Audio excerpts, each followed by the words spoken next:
Ini lagi-lagi tentang insecure. Oke, boleh. Ya kan kita udah ngomongin tuh tentang apa itu insecure, terus boleh apa enggak insecure. Terus ada juga perbedaan minder dan insecure. Betul. Kalau misalkan ada nggak sih Kak tanda-tandanya? Oke. Kalau kita tuh udah insecure nih. Ada nggak sih tanda-tandanya? Tanda-tanda ya. Iya. Oke, gini. Tanda-tanda orang insecure itu sebetulnya yang pertama adalah citra dirinya negatif. Ketika dia masuk ke dalam suatu organisasi, suatu komunitas, suatu circle ya kalau kita sekarang ya, kayak circle lah gitu. Orang ini cenderung menarik diri.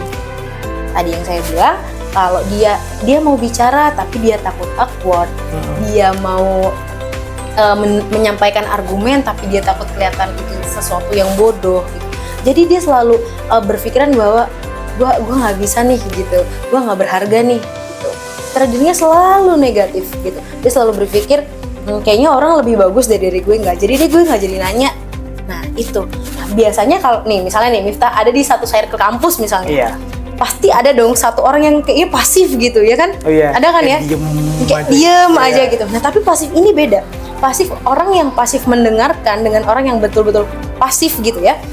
Orang yang pasif mendengarkan ketika dia disuruh memberikan argumen, dia bisa, dia mampu.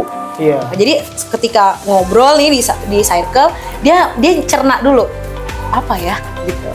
Oh ketika dia disuruh berargumen, oke, menurut saya bla bla bla lancar. Tapi orang yang menarik diri gitu ya, mengisolasi mungkin ya gitu ya, dia cenderung kalau bahasa kita sekarang itu followers. Iya. Ikut-ikut aja berarti. Iya, ikut-ikut aja kayak pendapat lu gimana? Nggak ada, cukup. Ya udah deh, lu aja gitu. Nah, itu adalah salah satu tandanya gitu. Jadi kalau ada teman-teman yang di circle ada yang seperti itu, dideketin.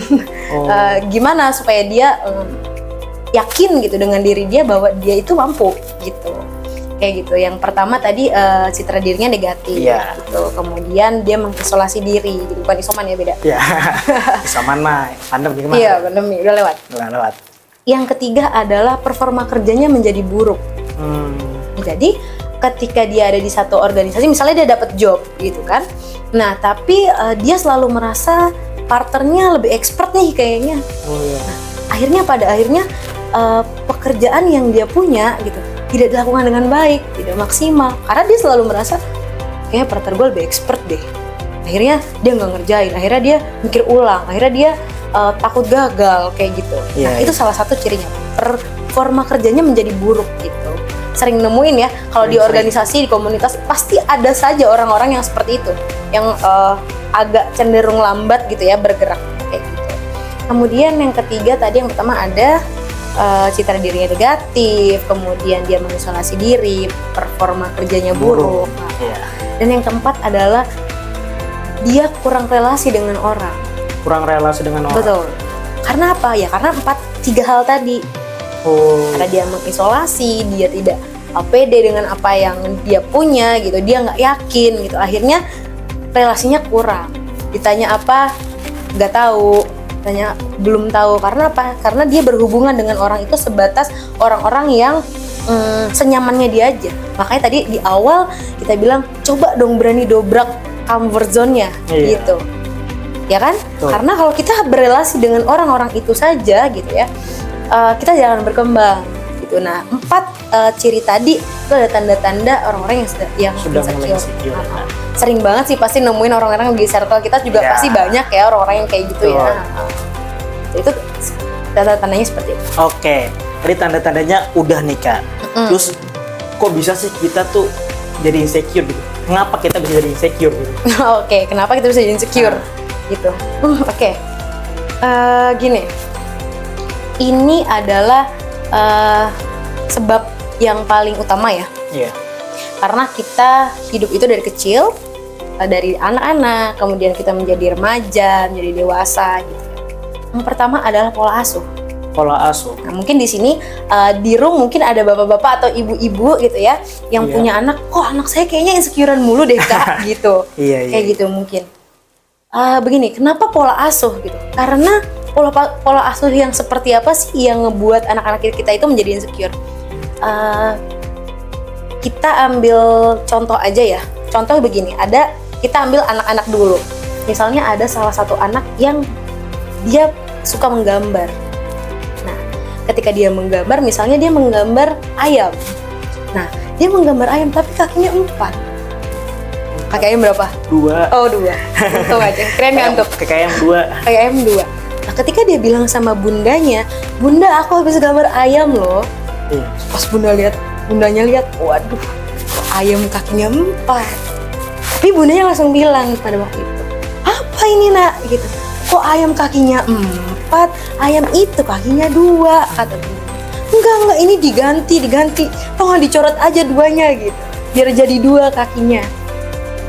Nah, sebetulnya ini terlihat cukup sepele ya. Tapi ini sangat berpengaruh banget sama kepercayaan diri anak. Karena ketika dia melakukan sesuatu, kemudian dia kurang dihargai, maka ke depan dia akan berpikir, "Aku nggak mau lagi deh gambar ayam." Atau mungkin dia akan gambar ayam tapi besok dia nggak akan tunjukkan ke bundanya gitu. Nah, beda dengan pola asuh yang kedua. Contoh, dia menggambar ayam, terus bundanya lihat, oh ada gambar ayam tapi kakinya 4. Oh bagus lah gambarnya, bunda suka. Kita tonton Google kok Google sih? YouTube. Kita tonton YouTube yuk. Nah, di YouTube ada dong gambar ayam yang kakinya 2. Ada nggak sih di YouTube ayam yang kakinya 4? Nggak ada kayaknya. Mikir lagi. Nggak ada kayaknya. Oke. Nggak ada ya? Nggak ada. Nah, nih ada ayam.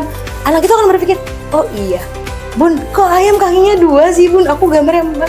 Iya, memang ayam itu gambar kakinya 2, bukan 4. Oh. Dan dari pola asuh itu adalah penerimaan dan penghargaan ya kepada diri anak bahwa, oh, saya diterima, kekurangan saya diterima gitu. Jadi ke depan dia tidak akan malu untuk melakukan hal yang sama. Tidak akan malu lagi, tidak akan putus untuk mencoba seperti itu. Nah, itu kalau kita ilustrasikan ke anak-anak. Yeah. Nah, sekarang ke remaja. Di sini mungkin banyak banget ya yang usianya 19-20 mungkin banyak ya. Ada ya usianya 19-20 ya. Begini, contoh nih, Miftah dulu kalau mau main gimana? Maksudnya diperbolehkan langsung sama orang tua atau gimana? Izin dulu. Iya, izin dulu terus diperbolehkan? Diperbolehkan. Jadi gini, ada orang tua yang kamu masih umur segini udah jalan-jalan sendiri gitu. Nah, itu untuk remaja. Apalagi di masa-masa remaja ini, mereka yang suka banget sama sebuah kebebasan gitu. Penghargaan ini yang nanti mereka akan akan tertanam sama dia. Aku nggak dipercaya, aku udah umur segini loh. Aku nggak dipercaya. Pada akhirnya nanti dia minder. Pada akhirnya nanti dia takut, dia kecewa. Dia sebenarnya berani dia naik kereta misalnya. Karena orang tuanya seperti itu, dia jadi mikir kayak, udah deh gitu. Ayah sama bunda nggak percaya sama aku. Besoknya ke depan ketika dia sekolah, SMP, SMA dan kuliah, maka kepercayaan diri dia akan kurang. Tuh. Jadi itu dari pola asuh. Ya. Itu baru yang pertama ya? Iya, baru pertama. Apa tadi? Penyebab. Mengapa kita bisa menjadi insecure? Yang pertama itu soal pola asuh. Yang kedua adalah takut gagal. Tadi kita udah sempat singgung deh yang pertama ya, takut gagal. Jadi banyak sekali orang-orang yang belum melakukan sesuatu tapi sudah memikirkan resikonya. Sebetulnya bagus, itu adalah sesuatu yang bagus. Oh, nanti kalau kayak gini resikonya apa ya? Bagus. Tapi tidak takut gagal yang berlebihan. Maksudnya gini, misalnya ini contohnya Miftah lagi nggak apa-apa ya. Misalnya Miftah mau skripsi gitu, sudah paham nih apa yang harus dilakukan gitu, apa yang harus menjadi bahan penelitian. Tapi Miftah berpikir kayaknya enggak deh, kayaknya judul ini kayaknya belum pas nih, kayak bakal ditolak nih. Padahal belum tentu kan. Iya. Dari 50 judul berapa yang diterima? Satu. Iya, tapi takut gagal ini sangat berpengaruh gitu. Jadi jangan kita memikirkan resiko yang besar sebelum kita melakukan itu. Jadi ya let it flow aja, coba aja dulu gitu. Nanti ketika ada hasilnya, ya sudah, itu bisa dijadikan pembelajaran, bisa dievaluasi, atau kalaupun memang hasilnya bagus, bisa ditingkatkan seperti itu. Ada yang pertama tadi pola asuh, yang kedua takut gagal. Iya, yang kedua takut gagal. Yang ketiga ada standar sosial. Standar sosial. Standar sosial ini yang menurut aku paling banyak ditemukan. Kayak tadi di awal kita bilang TikTok ya, misalnya sosial media. Kalau kita lihat di sosial media itu banyak banget sih yang membuat kita insecure. Karena banyak keberhasilan orang-orang di luar sana yang membuat kita, kok bisa ya orang ini kayak gini gitu, kok nggak bisa ya gitu. Nah, jadi kita harus punya yang namanya confident pada diri sendiri.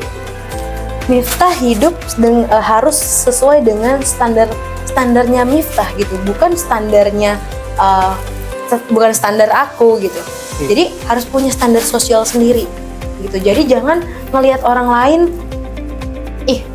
dia kayaknya lebih oke deh secara finansial gitu, akhirnya memaksakan diri gitu. Kayaknya outfitnya hari ini oke nih, besok gue mau outfit yang kayak gitu, padahal kita mungkin belum mampu.